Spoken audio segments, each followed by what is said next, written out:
and I'm going to bring him back to life. Now, he'll die again, as everybody will die. But I'm going to show you that I can reverse the effects of death. And he does that from the outside working in. Now, he enters death itself, and he comes out the other side. Resurrected, the text tells us, by both, it's interesting, the scriptures say that the Father resurrected him and that the Spirit resurrected him. I don't care which one it was. I'm just glad it happened. And because he comes out, and we are in him, we are of his seed. You must be born from above. As you were born into Adam's race and die, you must be born into Messiah and live. That's the only way you live again, is if you are in him. And he comes, and his blood is shed, he atones, and we have life in him. Without him, we don't have anything. This is the message. This is the good news. Part of the good news is that we will again live with him, and we will be a part of his kingdom because of the work he did. And it's always been about him and his kingdom. The blood of bulls and goats were designed to say an innocent would suffer for the guilty. He would come as a ransom on our behalf. He who knew no sin became a sin offering for us, that we might become the righteousness of God. He dies on our behalf, just as we died in Adam because of Adam's choice. We now have a man who is righteous and who will keep the Torah and who will do everything that God wants done. And if we are born again in him, born from above, then we are of the seed of Messiah. That is our hope. If we don't have that, we don't have anything. That's why he comes. He could have chosen to leave us in our sin and to let us just die. But he chose, in his sovereign will, to come, die, and resurrect so that we would have life with him. That his image bearers would once again represent his dominion and his kingship. That's the good news, is that ultimately God reigns.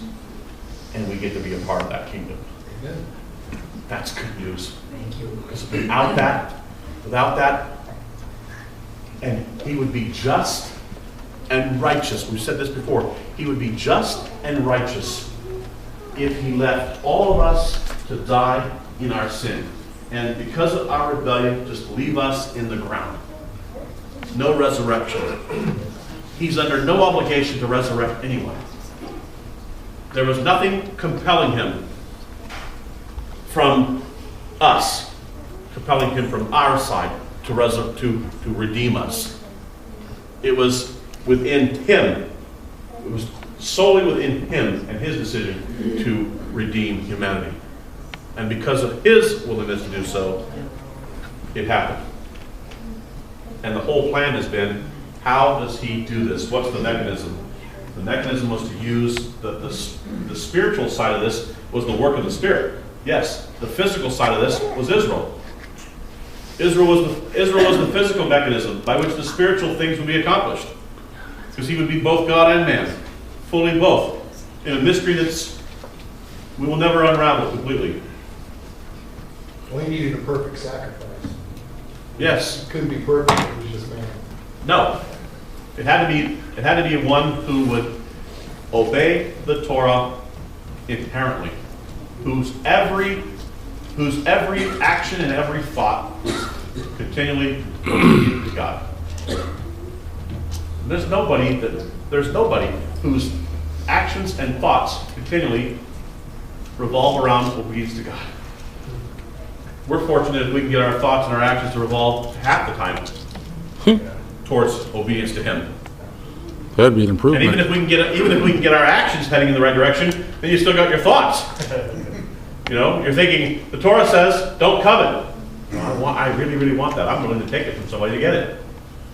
Don't hate your brother in your heart, Leviticus 19. The Torah is intrinsic as well. The Torah is not just saying, I'm only concerned about externals. It's saying I'm concerned about internals as well. All right, questions or comments? You know, I think there were more things working in Leviticus as well. If you look at, everybody goes sacrifice, if you look at the Latin even definition of sacrifice, it means to make sacred. For people go, our sacrifice, making things sacred over, that doesn't make sense to me. You know, you want to make it. And also the way that the sacrifices were done was also polemic against paganism. Didn't want the sacrifices to appear like the type of sacrifices that were already happening. Right. Okay? And also, even it goes back even when Moses was addressing Pharaoh, and Pharaoh wanted a plague to stop. Moses said, you know, will you please intercede for me? He did not pray there in front of Pharaoh out loud, because that would appear to be incantations that they would use. Right. He went off by himself, prayed silently. Also, when you read about how the sacrifices were done in the tabernacle, there wasn't any incantations done. Right. It was all done silently. So this was a way of separating, showing that this was different. Right. This isn't the same. And also the sacrifices really deep down mean drawing near to God. Yes, the word for, yeah, I didn't get into that yet. The Hebrew word that's used overall for the sacrifice is the word korban, from the Hebrew korah, which means to draw near. Because these sacrifices were designed to draw you near to God, because your confession of sin and your forsaking of sin draws you near to God. So when somebody says now, oh, he sacrifices over, I'm going, wait a minute. It means we're no longer to draw near to God. Right. You know, so Yeah. if you really understand what it is, Right. you can actually see that, you know, there's a lot of paganism out there still. Yeah. By the way, last thing here on this, thinking of this. Okay, so we have the Kohanim, the priests. Well, we're going to get to chapter 10. Actually, before we even get to, our first high priest is Aaron. And Aaron's a problem. Aaron's a problem. Aaron's the one who, helps them with the golden calf. And tells a great story. It just came out. Yeah, it just came out, it just popped out. I threw all this stuff in there and it popped out. Sorry, Moses. I don't even know how it happened. Really? It tells us he engraved it. He hammered it. And you're going, and he just tells Moses, I don't know, it just popped out. A calf? I mean, the perfectly formed calf just popped out. Okay. All right. So we get to Leviticus chapter 10, and if you think it's going to get better with his sons, you're wrong. It's Nadab and Abihu, and they decide to go into the holy place, and they're going to mess around with the incense. I don't even know. All it says is they were offering foreign fire. They're offering strange. Some of your texts will say strange fire or foreign fire. They are potentially in there drunk. That's real chutzpah. To go into the holy place drunk, and they're messing around with the altar of incense, and all of a sudden, from the other side of the curtain, fire comes out. Toast these two. And they just drop over dead. Now somebody's got to go in and get these two. Okay? Bring them out. You got corpses in there. Now we need the Day of Atonement in order to clear the tabernacle of corpse defilement. The whole issue.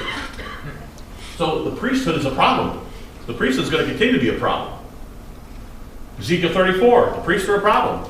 I mean, it goes on and on. The prophets castigate the priests. Look at Eli's kids. Yeah, look at Eli's kids. Yeah, they're messed up. Okay, now here's the thing. Here's the problem. You bring your sacrifice into the priest.